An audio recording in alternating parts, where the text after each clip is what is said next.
या ठिकाणी माढा तालुक्यातील खराब रस्त्यासंदर्भातलं हे आंदोलन होतं। पण खराब रस्त्याच्या मूळपर्यंत आम्ही गेले 1 वर्षापासून गेलो। जे अधीक्षक अभियंता गेल्या 4-5 वर्षापासून आपल्या जिल्ह्यात सांगली जिल्ह्यातले आहेत, जिल्हा परिषदमध्ये कार्यकारी अभियंता म्हणून त्यांची वादग्रस्त गेले, तेच अधीक्षक अभियंता पुढारीच्या हाताला धरून परत अधीक्षक अभियंता झाले आणि त्या ठिकाणी हजारो कोटीचा भ्रष्टाचार केला।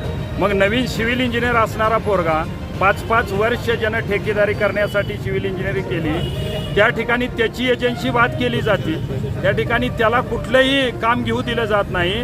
आणि अधीक्षक अभियंता माळी हे सर्वसामान्याला काम न घेता ठराविक ठेकेदारांकडून 1% म्हणजे 1100 कोटीचे 1% इस्लामपूरला आपला भाऊ बिल्डर असणाऱ्याकडे ब्लॅक मनी सोपवतात आणि तिथं व्हाईट करण्याचं काम आहे।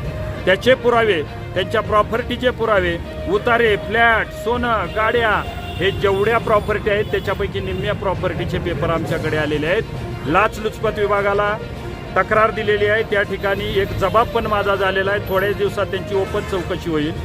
पुढाऱ्यांची नोटीस ईडीला आलेली कळती, पण अधिकाऱ्याला येणारी सोलापूर जिल्ह्यातील पहिली ईडीची नोटीस असेल का, तर ईडीकडे बी आम्ही तक्रार केलेली आहे, ईडीकडे बी आम्ही पुरावे सादर करतोय।